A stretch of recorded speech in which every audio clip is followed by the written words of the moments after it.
If you think that your occasional irresistible urge to binge eat or bite your nails is weird, maybe this video of other people's kooky habits will make you feel better. From eating glass and visiting funerals, to drinking blood and having a special relationship with a car, here are some of the strangest obsessions and habits that will make you feel more normal.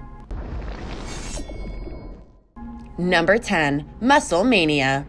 In the modern world of severe body dysmorphia and body-related obsessions, it is no wonder that many men and even women would eventually try everything in their power to outdo their competition. We've all heard stories of athletes juicing and going to the extreme. In the bodybuilding world, there are people starting to use synthol, a temporary implant that is injected deep into small muscle groups to achieve the much-desired Greek god appearance. Basically, it makes scrawny guys have fake muscles, which I'm just going to say is not a great look. Several reports from 2019 claim that a Russian man named Kirill Tereshin, who had been severely abusing synthol, was faced with a very real choice of having doctors amputate his arms. They had to remove the synthol and dead muscle to save his arms and possibly his life. Thankfully, he let them. Just stick to lifting weights, dude. Number 9. Rejected. Some people get addicted to food. Some people get addicted to unhealthy substances. But some people really can and do get addicted to rejection. Yes, it is commonly understood that people get addicted to extreme highs of a romantic love, to feelings of belonging, mutuality. But there are some people who are addicted to being shut down over and over again. Strange? Yep, that's why it's on this list. According to psychologist Robert Firestone, this addiction to pleasure, found in being rejected, can be explained by the fact that experience of being rejected itself reinforces negative mindsets of those people that further amplifies their critical inner voices, which feels more comfortable than challenging those negative preconceptions of oneself. It has even been confirmed in several studies that getting rejected stimulates the areas of the brain commonly affiliated with motivation and reward.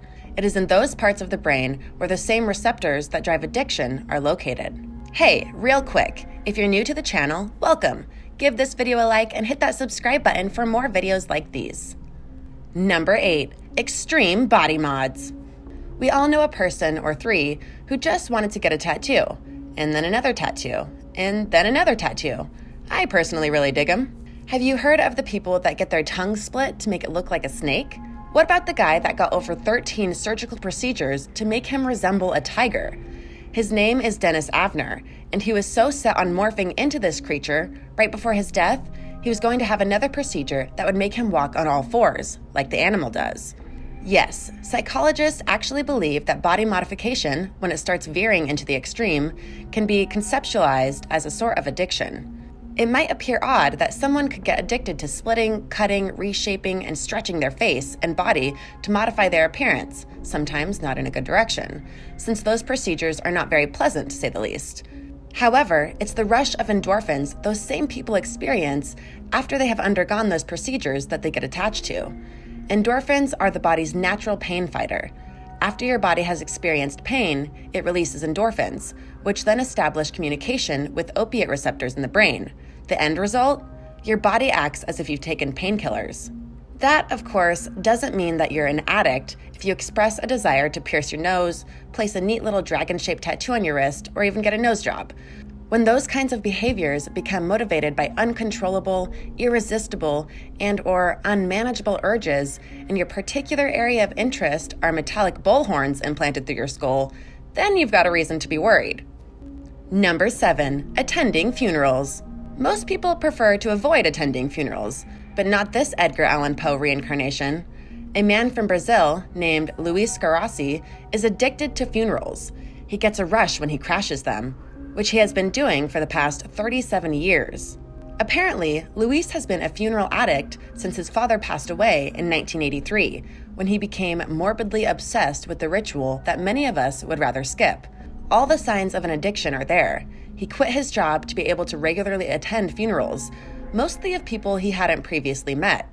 He feels an irresistible pull to black-clad groups of people mourning their loved ones and dedicates all his time to researching where the next funeral might be. According to Luis himself, he checks the obituaries and calls local hospitals to see if anyone died. On top of that, he loves smelling dead bodies. Ugh.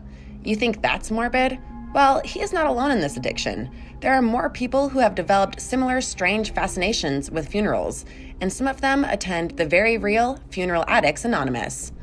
I bet your awkward family reunions seem normal now. Number 6. Dude, I love my car. Back in 2012, a then 27-year-old Nathaniel proudly announced to the world that he was deeply in love with Chase. That would be an extremely romantic gesture if it weren't for the fact that Chase is a car, a 90s Chevy Monte Carlo, no less. Nathaniel's attachment to Chase fits all the criteria for an obsession. He obsessively thinks about Chase to the point where he can't concentrate on his work, and he experiences extreme withdrawals when he is not with Chase. According to people who know Nathaniel, he has had an unhealthy fascination with cars since his adolescence. Multiple people from Nathaniel's life, including his roommate Kim, find this bizarre relationship and Nathaniel's fixation with his car more than a little perplexing and strange. Kim is aware that Nathaniel not only talks to Chase, kisses it, cuddles with it, takes it on dates, but also other things, if you catch my drift. Not exactly a Disney fairy tale. Number 5. Baby powder power. People have been filling up their nostrils with all kinds of substances for a while, but a woman named Jay has a particular obsession that satisfies her cravings: baby powder. According to Jay, she has been sniffing up baby powder since the age of 12, when she accidentally inhaled some, and she has been on it ever since. In fact, Jay's addiction has been getting worse and worse. Apparently, her friends spotted a trail of white dust around the house, and logically concluded that she had an issue. Little did they know that Jay had sniffed about 1,125 pounds, around half a ton, of baby powder since she first inhaled it as a child. She snorts the white substance about 10 times a day, and can't imagine her life or even a day without indulging in it. Her home, including her floors and furniture, is covered in this possibly pneumonia-induced substance. Jay was featured in My Strange Addiction show on TLC in 2012. Number 4. Drinking urine. Glugging up excessive alcohol is bad, but drinking your own urine as a miracle cure? That's just wrong. And this pee-ingesting story started sometime in 2006. A woman named Carrie Steele had malignant melanoma cancer that went into remission, a triumph over the disease that she ascribes to use her alternative therapies and medication. Unfortunately, she suffered a brain aneurysm in 2006. After 2 years of struggling with painful headaches and fearing that her malignant melanoma may return, she had a dream in 2008 where she was told to start drinking her own urine as a preventative measure. Shortly after, she began researching and gathering data about urine therapy, and after careful consideration, Carrie decided that the best course of action was to start chugging a glass of her own pee every day. You know, an alternative to vitamin C. After drinking her miracle cure for 30 days, Carrie claimed her headaches had disappeared completely and that she had never felt healthier.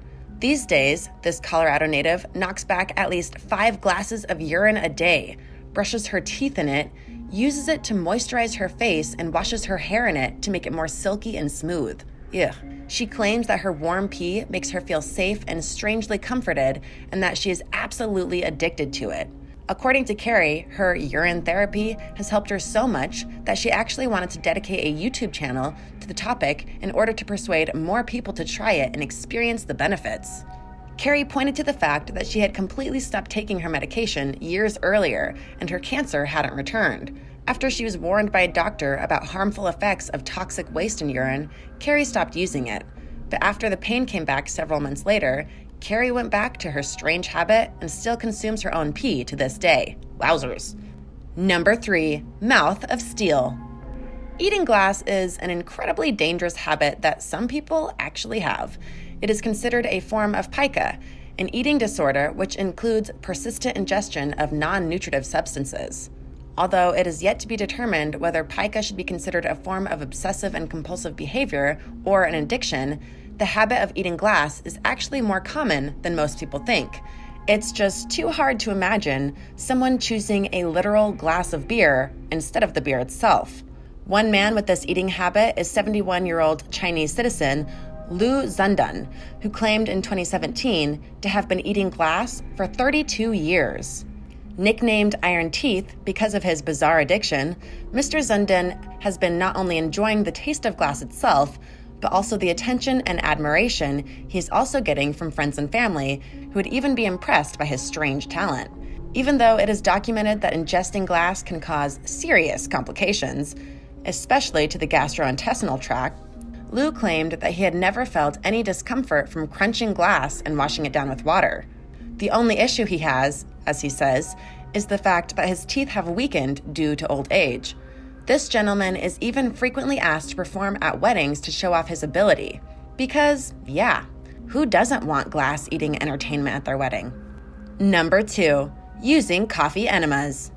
Coffee addicts, step aside. Coffee enema addiction is here. A Florida couple, Trina and Mike, claim to be using coffee enemas at least 4 and up to 10 times a day to cleanse their lower intestines.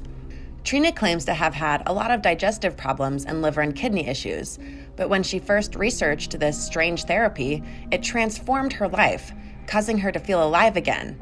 Her husband Mike, at first, thought it was disgusting, but after trying it for the first time, he became hooked too. Their addictive routine goes something like this. They fill a 32-ounce bucket with coffee and use a hose drenched in Vaseline to deliver it straight to their lower intestines. They claim back in 2013 that even though it sounded a little freaky, which it absolutely does, it worked perfectly for the couple. The preparation for their daily coffee routines takes up to 5 hours, but the benefits from using coffee enemas, claim Trina and Mike, is absolutely worth it. However, medical research does not support the claim that coffee enemas have many benefits. This colon cleansing routine can be highly risky. According to some studies, this strange habit can cause problems, such as nausea, diarrhea, vomiting, abdominal pain, and depending on the solution used, a serious loss of electrolytes and potassium depletion. Let's not even mention blood infections and kidney and liver failure as a result of cleansing. In other words, please don't try this at home. Number 1, vampire. The number 1 spot on this list was always going to be reserved for vampirism, of course. Back in 2013, doctors in Turkey encountered a case so bizarre that it might call for the redefinition of the word. A man, whose name hasn't been disclosed, then 23 years old, was caught trying to stab people in order to take a sip of their blood. Wait, what? He had previously been, apparently, slicing his own arms, chest, and belly with razor blades to satisfy his cravings. After that, the young man started experiencing compulsions to consume human blood as urgent as breathing. Okay, creepy. This case gets even weirder. Not only had the man in question been harming himself and trying to hurt others to obtain his preferable sustenance, but also had his father provide him with blood from blood banks. The medical professionals who were treating the man reported that he had suffered some extremely traumatic events, including illness and death of his 4-month-old daughter, killing of his uncle, and mutilation of his friend. He was diagnosed with several other disorders other than vampirism: dissociative identity disorder, post-traumatic stress disorder, chronic depression, and alcohol abuse. There have been a few other reported cases of people who are seriously addicted to drinking human blood. According to medical experts, the human body is not designed for ingestion of human blood. Small doses may be harmless, and no, that doesn't mean you should try the blood-sucking routine, but in larger quantities, it can cause iron overdose and blood-borne diseases if they are sourcing it from other people. Thanks for watching. What do you think of these strange obsessions and habits? Can you think of more for a second video? Let me know in the comments. Be sure to subscribe, and I'll see you next time. Bye!